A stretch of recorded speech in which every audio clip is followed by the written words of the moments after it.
우리가 함께 살펴보고 함께 생각해 볼 것은 십자가에 대해서 15번째 강의인데요. 화목에 대해서 살펴볼 것이에요. 화목이 무엇이냐에 대해서 왜 이것을 살펴봐야 되는지를 우리가 하나씩 내용을 통해서 우리가 보겠습니다. 오늘 우리가 살펴볼 첫 번째 내용 중에 하나는 왜 우리가 오늘부터 들어간 내용들은 조금 더 깊이 들어갑니다. 조금 더 성경에 있는 내용도 십자가의 내용들에 좀 더 가까이 들어가는 것이, 지금까지 했던 내용들은 십자가에 대해서 바깥의 두변, 변두리에 대한 내용들을 우리가 살펴봤다면 이제 십자가에 좀 더 깊이 들어가는 것이, 그러니까 오늘부터는 여러분이 십자가에서 일어난 일들을 하나씩 맛보게 될 것이에요. 중요한 내용들입니다. 왜 우리는 이런 것들에 집중하고 이런 것들을 해야 됩니까? 여러분에게 이 말씀 드리는 것이 이렇게 딱 좋은 것은 아니겠지만 사실 많은 사람들이 이런 것에 관심이 없습니다. 많은 사람이란 표현이 좀 과할 수 있지만 대부분의 사람들이 이런 부분에서 관심이 없습니다. 그리고 알지도 않을 뿐만 아니라 가르침도 없고 또한 그래서 무지합니다. 근데 성경은 이런 부분에서 우리 가운데 가르치고 있다는 것이에요. 왜 우리는 그러면 왜 남들이 하지 않는 일들을 하며 남들이 가르치지 않거나 또는 배우지 않는 일에 우리는 관심을 기울여야 합니까? 왜 그렇습니까? 두 가지 이유가 있습니다. 하나는, 첫 번째 이유는 이것 때문에 그래요. 첫 번째 내용 보도록 합시다. 첫 번째 내용은 예수 그리스도의 십자가의 죽으심은 단순히 나의 죄를 위하여 죽으신 것이며 나의 죄를 사하여 주시기를 위하여 라고 하는 것에서 그치는 것은 너무나 단편적인 십자가의 죽음에 대한 이해라는 것입니다. 사람들이 이것으로 족하는데, 그것이 무엇이냐면 나의 죄를 위하여 죽으셨다는 것, 나의 죄가 용서받았다는 것, 십자가의 전부라고 생각한다는 것이, 여러분, 너무나 단편적이에요. 너무나 부분적이에요. 사실은 그것은 충분하지 않습니다. 왜냐하면 확실하지도 않아요. 왜 그러냐면 십자가는 나의 죄를 용서하시고 내 죄를 위해 죽으신다는 것, 이것은 십자가에 들어가서 십자가를 모르는 사람도, 그리스도 예수를 믿지 않는 사람도 이 부분을 알고 있습니다. 이것으로 우리의 믿음, 이것으로 우리가 하나님 믿고 있는가, 내가 무엇을 믿는가 하는 부분에서 이것으로 구별하거나 판별할 수 없습니다. 이것은 너무나 얕은 것이에요. 그리스도의 도를 초월하고 할 수도 없는 아주 지극히 개인적으로 고백하며 개인적으로 알 수 있는 내용들입니다. 신앙을 고백하지 않아도 이 부분은 압니다. 근데 이것에 만족하고 있다는 것은 얼마나 어리석은가 하는 부분이에요. 얼마나 믿음의 기초가 서지 않으며 얼마나 그들의 신앙이 온전치 않은가, 불안한가, 어느 때건 쉽게 넘어지며 어느 때건 시험해 줄 수 있는 상황에 빠지겠다는 것입니다. 그래서 우리는 깊이 십자가 안에 들어가야 되는 것이에요. 나의 죄를 위해 죽으셨고 내 죄가 용서받았다는 사실은 이제 십자가에 대한 이해의 가장 기초며 단편적인 부분이기 때문에 이것을 붙들고 있는 여러분의 신앙은, 여러분의 믿음은 결코 자랄 수 없습니다. 여러분의 신앙은 항상 흔들리며 여러분의 믿음은 이것만 의지하는 사람은 결코 십자가 주님을 의지하며 주님을 사랑할 수 없습니다. 두 번째 내용이 있습니다. 두 번째 내용 보면요, 십자가의 죽음을 통하여 나타내고자 하는 것에 대한 무지로 우리를 구원하신 하나님에 대하여 그리고 그리스도에 대하여 무지함으로 믿음의 대상이 분명하지 않으므로 믿음을 헛되게 만나는 것입니다. 더 큰 문제는 이것이죠. 우리의 믿음을 헛되게 한다는 것이, 우리의 믿음의 대상을 온전치 않으므로 우리의 믿음이 쓰러지며 넘어질 수 있다는 것입니다. 시험에 들거나 쉽게 넘어지며 기초가 없어서 그의 믿음이 견고하지 않습니다. 그래서 구원의 확신이 없을 뿐만 아니라, 그래서 신앙생활이 이렇게 저렇게 흔들리며 믿는 건지 안 믿는 건지, 교회는 왜 다니는지 그것조차도 의심하고 신앙생활하게 되는 것이에요. 왜냐하면 믿음이란 무엇 때문에 그렇습니까? 여러분, 믿음이라는 것은 대상이 있는 것이에요. 성경에서 우리가 구원에 대해서 이렇게 말하는 예수님 말씀을 봅니다. 요한복음 17장 3절 말씀에 이렇게 기록되어 있습니다. 같이 읽읍시다. 시작. 영생은 곧 유일하신 참 하나님과 그가 보내신 자 예수 그리스도를 아는 것이니라. 아멘. 예수님께서 말씀하신 것이 하나님을 아는 것과 예수 그리스도를 아는 것이에요. 이것이 영생입니다. 이것이 구원입니다. 왜 아는 것이고 왜 이것이 필요한 것일까요? 여기서 안다는 것이 물론 경험하고 체험하는 것도 내용에 포함되어 있습니다. 근데 안다는 단어를 사용한 이유 중에 하나가 무엇이냐면, 믿음이라는 것은 내가 하나님을 아는 것이고 예수 그리스도를 안다는 것인데, 무엇을 하냐면 그분이 나를 위해서 행하신 것을 아는 것이에요.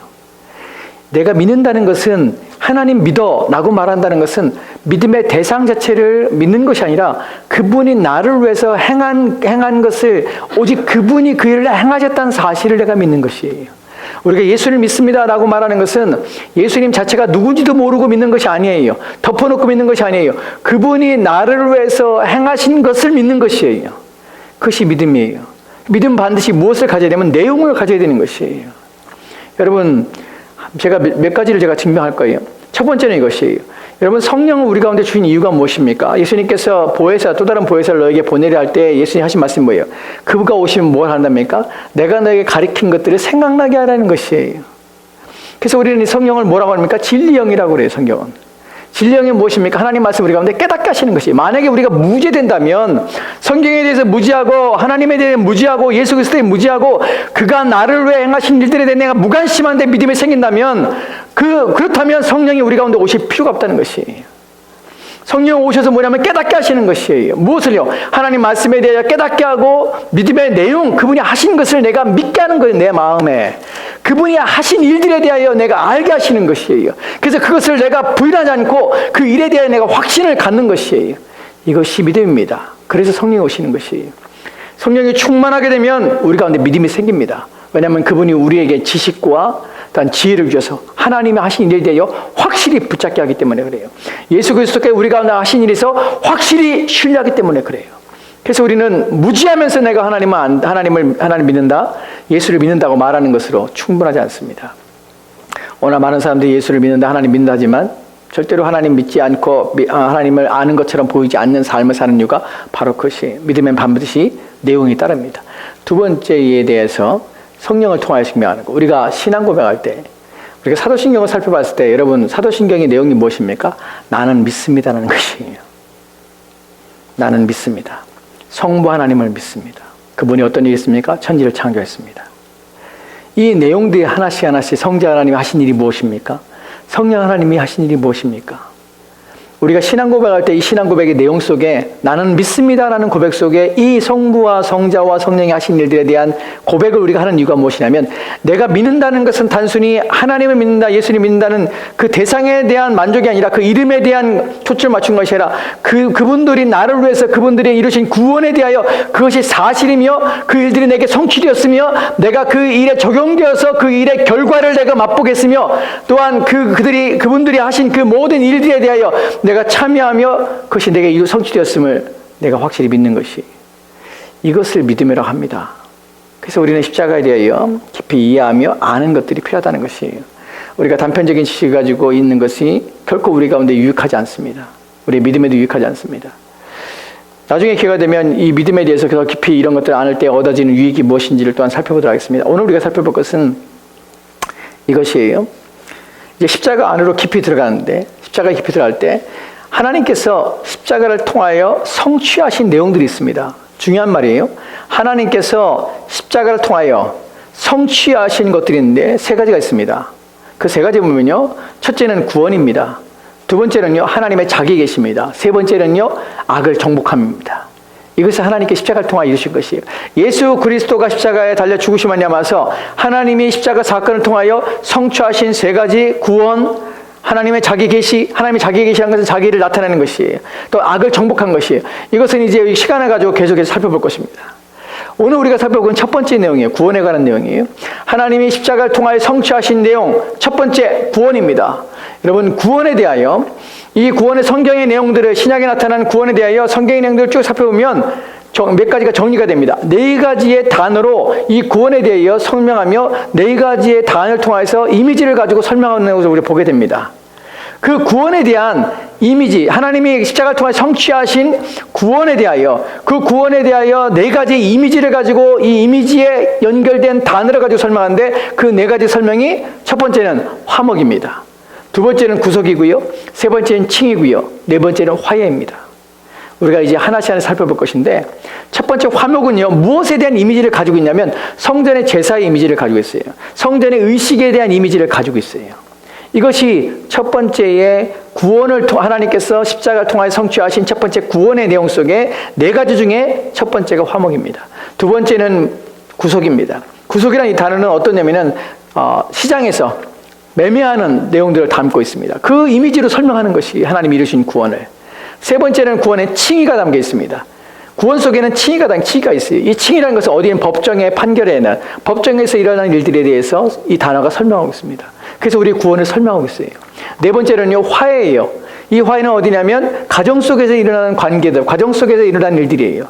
이것을 통하여 우리 가운데 하나님과 관계 구원이 어떻게 이루어졌는지를 우리가 설명하고 있어요. 그래서 우리는 이 네 가지의 단어를 통해서 하나님께서 성취하신 구원이 무엇인지를 알게 되는 것이에요. 잘 생각해 보세요. 바울이 이렇게 한 것이 바울이 우리를 이끌고 어디로 가냐면 첫 번째 성전을 이끌어 가요. 그 성전에서 막 이야기하면서 이것이 너희를 위한 구원이야. 두 번째 이끌고 시장으로 가요. 시장에서 막 보여줘요. 막 내용들을. 그리고 이것이 하나님께 너희를 위한 구원이야.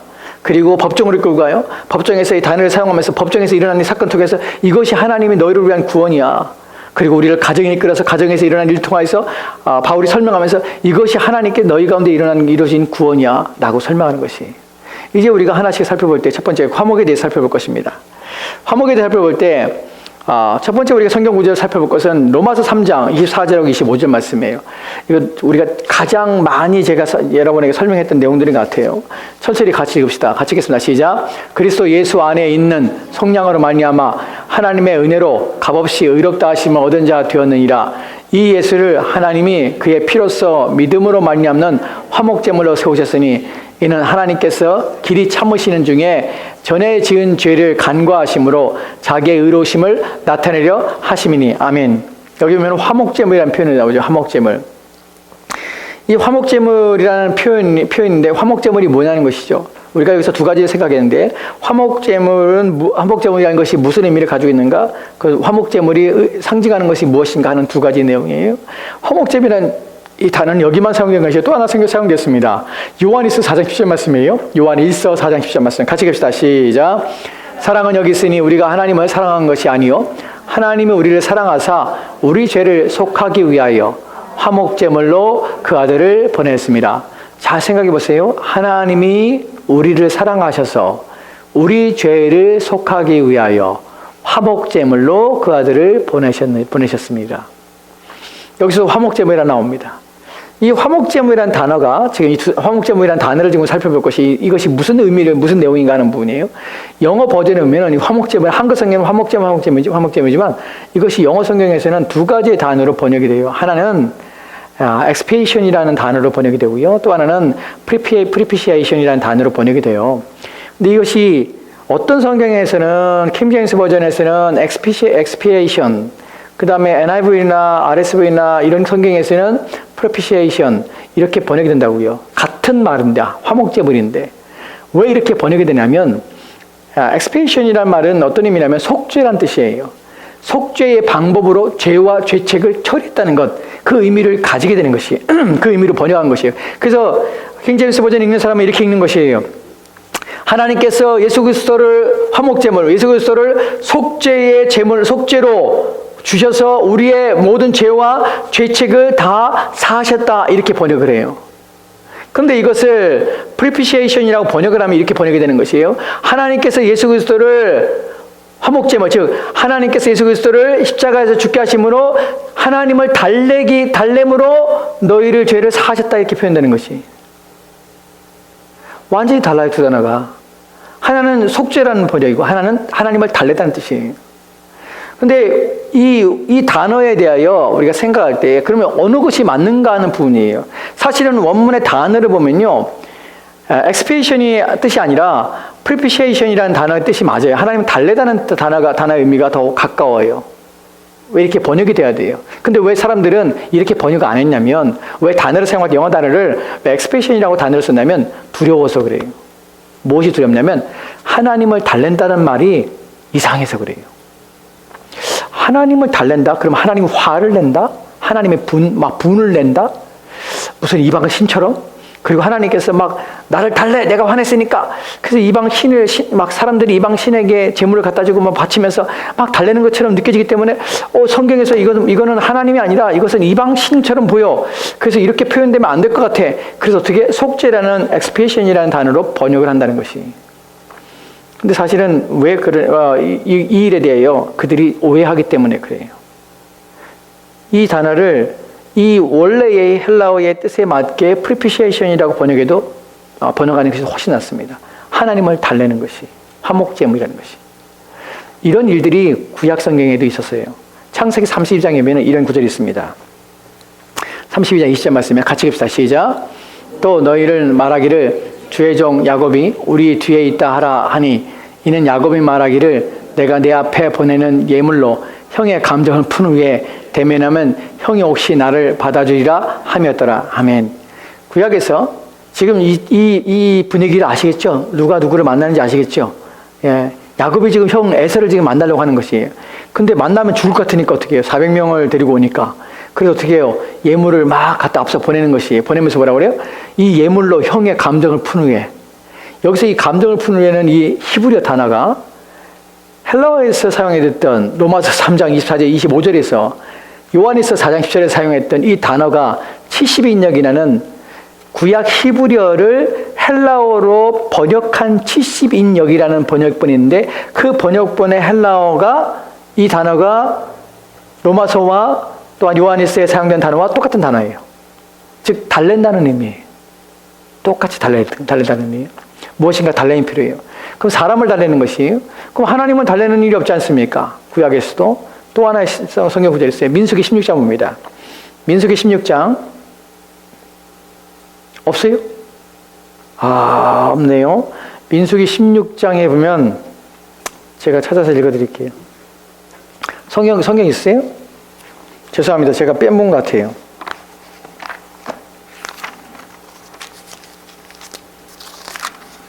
민수기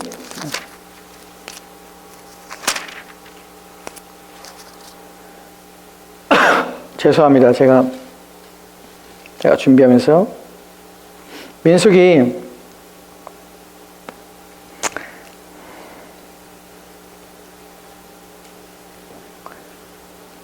16장 46절 말씀입니다. 민수기 16장 46절 말씀에는 제가 읽어드릴게요. 이에 모세가 아론에게 이르되 너는 향로를 가져다가 제단의 불을 그것에 담고 그 위에 향을 피워가지고 급히 회주객으로 가서 그들을 위하여 속죄하라. 여호와께서 진노하셨으므로 연병이 시작되었습니다. 지금 모세가 아론에게 얘기하는 것이 아론에게 속히 어떻게 진중에 가라는 것이 뭐가 향로에 불을 담아가지고 왜 그러냐면 연병이 일어났다는 것이 왜 연병이 일어났냐면 이 사건은 무슨 사건이냐면 우리가 지금 모세와 아론을 대적했던 자들이 있은 거 알죠, 여러분? 대적해서 죽었습니다. 근데 그 다음날 백성들이 아론과 모세에 대해서 또다시 원망하면서 막 불평하면서 아론과 모세를 원망 불평하면서 아론과 모세를 죽이려고 해요. 그때 하나님께서 진노하셔서 그들에게 연병을 내리신 것이 그 연병을 내렸는데 연병이 막 사람들 죽이고 있는 것이 그자 모세가 알고서는 향로에 불을 담아서 빨리 아론을 시켜서 가서 하나님 앞에 속죄하라는 표현을 씁니다. 여기서 속죄라는 단어가 카파르라는 단어인데 이 단어가 창세기 32장에 나왔던 20절의 말씀에 나왔던 그 단어와 동일한 단어예요. 감정을 풀다는 거. 근데 신명기 16장 46절 말씀에서 나왔던 이 단어가 카파르라는 단어가 속죄라는 단어로 번역이 됐지만 이것이 달랜다는 말이에요. 누굴 달래냐면 하나님을 달래는 것이. 그 어떻게 해요? 연병이 멈추게 하는 것이. 그러니까 달램이 있어야 한다는 것이. 무엇 때문에? 죄 때문에 달램이 있어야 하는 것이에요. 이것에 대해 화목이라는 것이 필요하다는 것이. 우리가 성경에서 구원에 대해 얘기할 때 구원의 첫 번째 이미지가 무엇이냐면 하나님의 달램이 있어야 한다는 것이. 하나님이 죄에 대하여 그 진노하시고 분을 품으시는 그 일에 대하여 달램이 필요하다는 것이. 첫 번째 화목에 대해 살펴볼 때 첫 번째의 중요한 내용이 무엇이냐면 같이 읽읍시다. 첫째는 시작. 화목제물 즉 화목이 필요한 이유는 죄가 하나님의 진노를 일으키기 때문이라는 것입니다. 하나님의 진노를 있기 때문에 화목제물이 필요한 것이. 화목제물이라는 말이 무슨 뜻이라고요? 달래는 것이. 하나님을 달래면 필요하다는 것이. 여러분 하나님을 달랜다는 말이 우리 가운데 이상하게 들릴 수 있어요. 왜냐하면 하나님이 진노하시고 하나님이 불을 내시고 하나님이 화를 내시는가 이방신처럼 하나님은 이랬다 저랬다 하며 사소한 일에도 하나님 짜증을 내시고 또한 사람을 괴롭히기 위해서 하나님께서는 쉽게 이랬다 저랬다 하며 갈팡질팡하며 그래서 사람들로 하여금 불안하게 염려하게 하며 그분의 분위기와 그분의 기분을 맞추기 위해서 애를 쓰도록 요구하시는 그런 하나님이신가? 라고 묻는 것이에요. 하나님은 화를 낸다는 말에 대해서 우리는 잘 이해 못합니다. 왜냐하면 우리가 화내는 것처럼 갑자기 뜬금없이 자기 기분 상하다고 이렇게 하다가 저렇게 막 말하면서 사람들을 가지고 괴롭게 하거나 이렇게 하시는 분인가 라는 부분 때문에 그렇습니다. 하나님이 진노하십니다. 그런데 이 부분에 대하여 우리가 첫 번째 살펴볼 내용이 이것입니다. 첫 번째 내용을 보면요. 그 다음 봅시다. 같이 읽읍시다. 시작. 하나님은 결코 변덕스럽거나 마구잡이 행동을 하거나 이유도 없이 화를 내시는 분이 아닙니다. 마치 감정적으로 자녀를 혼내고 야단치는 무절제한 부모가 아닙니다. 하나님은 결코 어떠한 죄에 충동이 없으신 분이시며 악의를 품을 수 없으시며 심술궂게 행동할 수 없는 분이십니다. 우리가 하나님을 달랜다는 표현을 쓸 때 하나님이 이방신처럼 갈팡질팡하는 신이 아니라고요. 기분 상해서 사소한 일인데 삐쳐가지고서는 너 이렇게 하면 저주 줄 거야 라고 하시는 분이 아니에요. 하나님이 왜 그러냐, 하나님은 죄가 없으신 분이에요. 그래서 하나님은 충동적으로 행하지 않으세요. 하나님은 기분에 따라 사소한 것을 크게 만들고, 또한 기분에 따라서 우리 가운데 복을 주시거나 기분에 따라서 우리 가운데 저주하시거나 하시는 분이 아니라고요. 왜 그렇습니까? 성경에는 하나님에 대해 뭐라고 그래요? 하나님에 대해 말씀하시기 하나님은 신실하신 하나님이라고 그래요. 신실하신 하나님. 여러분, 신실이란 말이 무슨 말인지 알아요? 충성된 것이에요. 신실한 말이 다른 말로 변함이 없으신 것이에요. 우리가 시편에서 보는 것처럼 하나님 어떻게 해요? 하나님은 새벽빛처럼 일정하게 나오시는 것이에요. 우리가 아는 것처럼 하나님은 사람이 아니시기 때문에 어떻게 합니까? 시건치 않으신 것이에요. 그래서 하나님은 또 어떤 하나님입니까? 하나님은 그림자도 없어요. 회전하는 그림자도 없어요. 이렇게 시간에 따라 바뀌거나 그러지 않습니다. 항상 일정하시고 항상 오르시며 항상 공정하시며 항상 바르십니다. 그것이 하나님이에요. 우리가 하나님의 화를 낸다고 할 때, 하나님의 달램이 필요할 때 우리 하나님을 이렇게 오해하면 안 됩니다. 왜냐하면 하나님이 이렇기 때문에 그래요. 그 다음 내 볼까요? 천천히 같이 읽읍시다. 시작. 하나님의 진노는 비합리적이거나 불의하거나 예측 불가한 것이 아니란 점입니다. 왜냐하면 하나님의 진노는 항상 악과 악한 자에 의해서 촉발되기 때문입니다. 하나님의 진노는 악의 모든 형태와 악의 모든 드러남에 대하여 갖는 하나님의 지속적으로 지침이 있고 끈질기고 타협함이 없는 적대감입니다. 사실 이 정의가 하나님에 대한, 하나님이 어떤 분이신지, 왜 하나님께서 달램이 필요한지, 왜 진노하신지, 왜 화를 내시는지에 대한 하나님의 왜 그럴 수밖에 없는지를 명확하게 얘기하는 것이, 하나님의 진노는 비합리적이지 않습니다. 하나님 불의하거나 예측 불가능한 것도 아니에요. 예측 불가능하기 때문에 우리가 두려워하지 않아도 돼요. 어떤 면에서 우리가 하나님의 기분에 따라서, 그날 기분에 따라서 하나님께서 화를 낸다면 우리는 늘 불안해요. 여러분, 부모가 일정하지 않고, 부모가 공정하지 않고, 부모가 자녀를 가리키는 데서 아주 통일성 있지 않고, 그 다음에 뭐랄까요, 획일화되어 있고, 그 다음에 일치점을 가지고 있지 않으면 자녀들이 눈치를 보기 시작해요. 어떤 때는 화를 확 내, 어떤 때는 안 내. 그러면 아이들이 골치 아픈 거예요. 이 분위기가 어떻게 할지 모르겠는 거예요, 이게. 오늘 가는데 기분이, 내가 시험을 잘못 봤는데도 부모가 혼내지 않아. 어떤 때는 막 80점, 90점 내 딴에는 잘 봤다고 생각하는데 부모가 짜증을 내. 그럼 아이들이 어떻게 대하지를 못하는 것이에요. 그럼 아이들이 정서가 불안해지기 시작해요. 문제가 생기기 시작합니다. 만약에 하나님 그런 분이라면 우리 신앙생활이 골치 아픈 것이에요. 근데 하나님은 예측 가능하세요. 언제나 일정하세요. 무엇에 대해서만 화를 내냐면 하나님의 진노는 항상 악과 악한 자에 의해서만 촉발되기 때문에 우리가 악을 행하지 않는 한 하나님께 결코 우리 가운데 진노하지 않는다는 것이, 우리가 하나님의 법을 지키는 한 하나님은 결코 우리 가운데 화를 내지 않습니다. 결코 우리 집 버리지 않아요. 그 우리는 확신을 갖는 것이, 내가 하나님을 찾고 하나님 말씀대로 살려고 하면 결코 하나님은 우리 가운데 떠나지 않습니다. 우리를 외면하지 않습니다.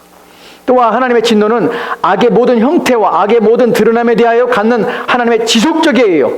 그리고 지침이 있고 끈질기고 타협함이 없어요. 그때 우리는 죄를 짓는 일에서 두려움을 가져야 되는 것이에요. 이런 확신이 우리 가운데 있는 것이, 우리가 하나님을 이렇게 알아야 하나님에 대할 때 우리가 두 마음을 갖잖아요. 혹시 내가 하나님 앞에 내가 미움받아서 하나님이 혹시 나를 미워해서 하나님 나를 이렇게 버리시는가? 그렇지 않아요. 우리가 하나님 앞에 온 마음을 다하여 추구하고 하나님을 구할 때에, 그럼에도 불구하고 하나님이 때로는 부재를 느끼고 하나님은 나한테 지금 도움을 주지 않는 것처럼 느낄 때는 무엇인가 하나님은 우리를 세우시며 무엇인가 우리의 믿음을 온전히 하기 위한 일이라는 사실을 우리는 믿어야 돼요. 왜냐하면 하나님은 신실한 하나님이기 때문에. 때로는 우리는 그런 마음이 들어요. 하나님 부재를 느낍니다. 때로는 내가 열심히 신앙생활 하는데 하나님이 안 도와주는 것처럼 느껴져요. 때로는 내가 하나님께 버림받았을 것 느껴져요. 근데 여러분이 아셔야 될 것은 하나님은 항상 자신의 자녀들에게 신실하다는 것이에요. 우리가 어떤 불의나 악을 행하지 않고 우리가 고의적으로 의도적으로 하나님 멀리하고 하나님 뜻과 반대돼서 하나님을 떠나 살지 않는 한 우리가 하나님 앞에 사는 모든 삶에서 결코 하나님은 우리를 떠나지 않고 또 결코 우리에 대해서 우리를 실망시키지 않는다는 사실을 여러분 믿으셔야 돼요. 믿으셔야 돼요. 그렇다면 하나님께서 그렇게 우리 가운데 그런 마음을 우리가 갖게 할 만큼 어떤 행동을 우리가 보일 때 하나님 부재와 하나님 도우심이 우리 가운데 없다고 느낄 때 우리는 어떻게 이해됩니까? 하나님은 신실하신 하나님 때문에 우리를 우리를 사랑하시는 그 사랑이 결코 변하지 않습니다. 변하는 것이 무엇이냐면 우리를 대하는 방식이 바뀔 뿐이에요. 방식이 바뀐다는 이런 말이에요. 하나님 우리를 사랑하지만 얘한테 꼭 필요한 것이 있어. 이 교훈이 필요해. 그래서 하나님께서 교훈 때문에 대하는 방식이 때로는 훈계와 때로는 책망으로 때로는 혼자 둠으로 그래서 이 사람을 믿음을 성장시키고 세워가는 일들을 하나님께서 하신다는 것이 무엇은 안 바뀐 것이 사랑은 안 바뀐 것이. 여러분 자녀를 키우다 보니까 그렇지 않아요. 사랑해요. 사랑하지 않아서 아니에요. 근데 사랑하는데 혼을 내요. 사랑하는데 책망을 해요. 왜 책망합니까? 사랑하기 때문에. 또 사랑하는데 아이스크림 사줘요. 사랑하는데 먹고 싶은데 사줘요. 사랑하니까 원하는 거 사줘요. 여러분 두 가지 방법이 있죠. 훈육과 또한 사랑하니까 그거 원하는 거 주는 것이에요. 근데 변하지 않는 것은 뭐예요? 사랑이에요. 방식이 바뀐 것이에요. 오해하지 마세요. 그러니까 여러분과 저는 하나님을 오해하면 안 됩니다. 우리가 하나님 앞에 선 것, 하나님을 사랑하며 하나님을 위하여 살 때에 결코 하나님은 우리와 함께 하시며 결코 하나님은 우리를 떠나지 않는다는 사실에 대하여 우리는 확신하셔야 됩니다. 그것이 하나님이시기 때문에 그래요.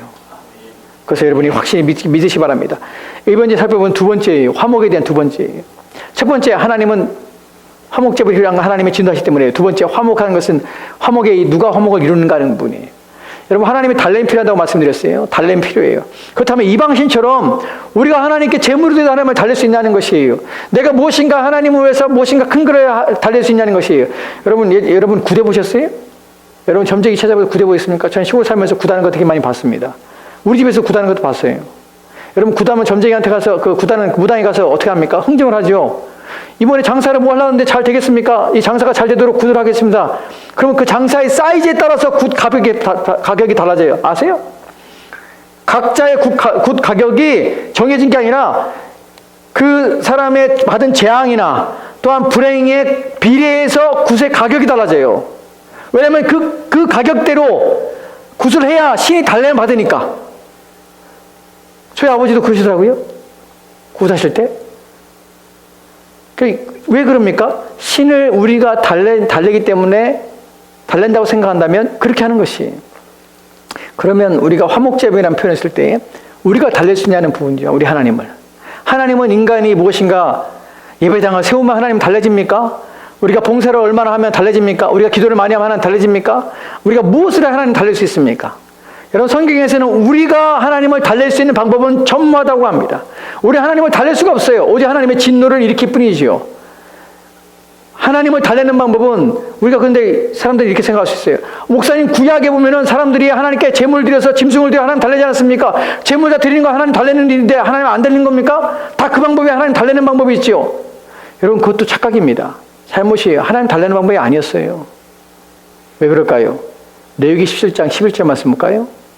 같이 봅시다. 시작. 육체의 생명은 피에 있음이라. 내가 이 피를 너희에게 주어 제단에 뿌려 너희 생명을 위하여 속죄하게 하였으니 생명이 피에 있으므로 피가 죄를 속하니라. 여러분 잘 기억하십시오. 레위기 17장 11절 말씀에 제사에 대한 내용이에요. 육체의 생명은 피에 있음이라. 내가 이 피를 너희에게 주는 것이에요. 누가 줍니까? 하나님이 주어서 제단에 뿌려서 어떻게 해요? 너희의 생명을 위하여 속죄하게 하셨다는 것이에요. 피를 주신 자가 하나님이시고 이 피를 받으셔서 속죄를 이루신 분도 하나님이세요. 우리가 하나님의 달라는 피를 할 때 우리에게서 무엇인가 요구하는 것이 아니라 하나님이 스스로가 재물을 준비하시고 하나님이 스스로가 이 일을 행하셨다는 사실이에요. 그래서 우리는 오직 하나님께만 영광을 돌리는 것이에요.